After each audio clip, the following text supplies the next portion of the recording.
भगवान का रुक्मिणी जी से विवाह हुआ। तत्पश्चात एक सुंदर पुत्र को जन्म दिया, नाम पड़ा प्रद्युम्न। पता चला सम्रासुर राक्षस को कि इसके द्वारा मेरा अंत होना है, तो उस बालक को लेकर समुद्र में फेंक दिया कि बड़ी सी मछली ने निगल लिया। जब उस मछली को मल्लाह ने पकड़ा बेचा तो सम्रासुर राक्षस के यहाँ आई, पेट काट करके जब देखा तो एक बालक निकला जीवित एकदम।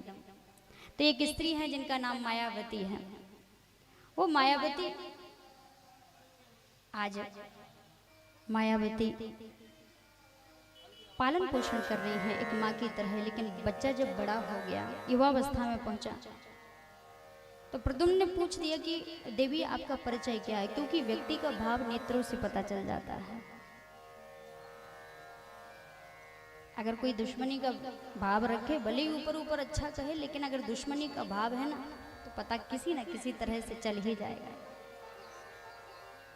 अच्छा, एक बात और है, कोई आपको पसंद नहीं करता है तो आपको पसंद नहीं ही करेगा, चाहे आप कितना भी प्रयास करो।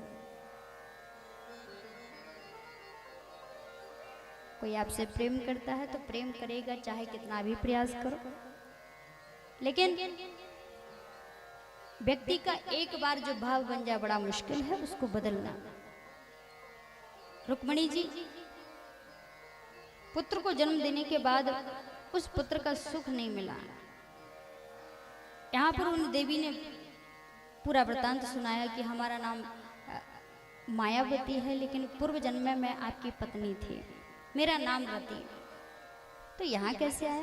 तो पूरी कथा सुनाई कि राक्षसों से परेशान होकर के शंकर भगवान की समाधि खोलने के लिए कामदेव जब वृक्ष के पत्तों में छुप करके बाण मारे, भगवान के हृदय पर लगा और इतना क्रोध आया क्योंकि भगवान श्री राम की समाधि से जो समाधि से थे वो समाधि टूट गई, इसलिए इतने क्रोधित हो गए कि राम के नाम से मैं अलग हो गया। शंकर भगवान का तीसरा नेत्र खुला, चितवत काम भयं जर छारा, कामदेव जल करके भस्म हो गया। सुखदेव जी महाराज ने कहा कि आज रति वो समझाती हुई कि आप भगवान कृष्ण के प्रथम पुत्र हैं।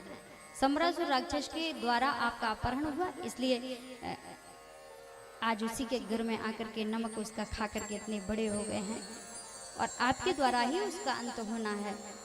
तो बड़े सभा में ललकार लगा करके कहा, सम्रासुर तू मुझे मारना चाहता था, देखते रही घर का नमक पानी खा करके मैं बड़ा हो गया। सम्रासुर ने कहा, इसे कहते हैं विधि का विधान। मैंने मारने के लिए बचपन में ही समुद्र में जिसको फेंक दिया, कितने किलोमीटरों की गहराई, फिर भी मरा नहीं और हमारे घर में रहा। ये विधि ने जो लिख दिया उसको टाला नहीं जा सकता है।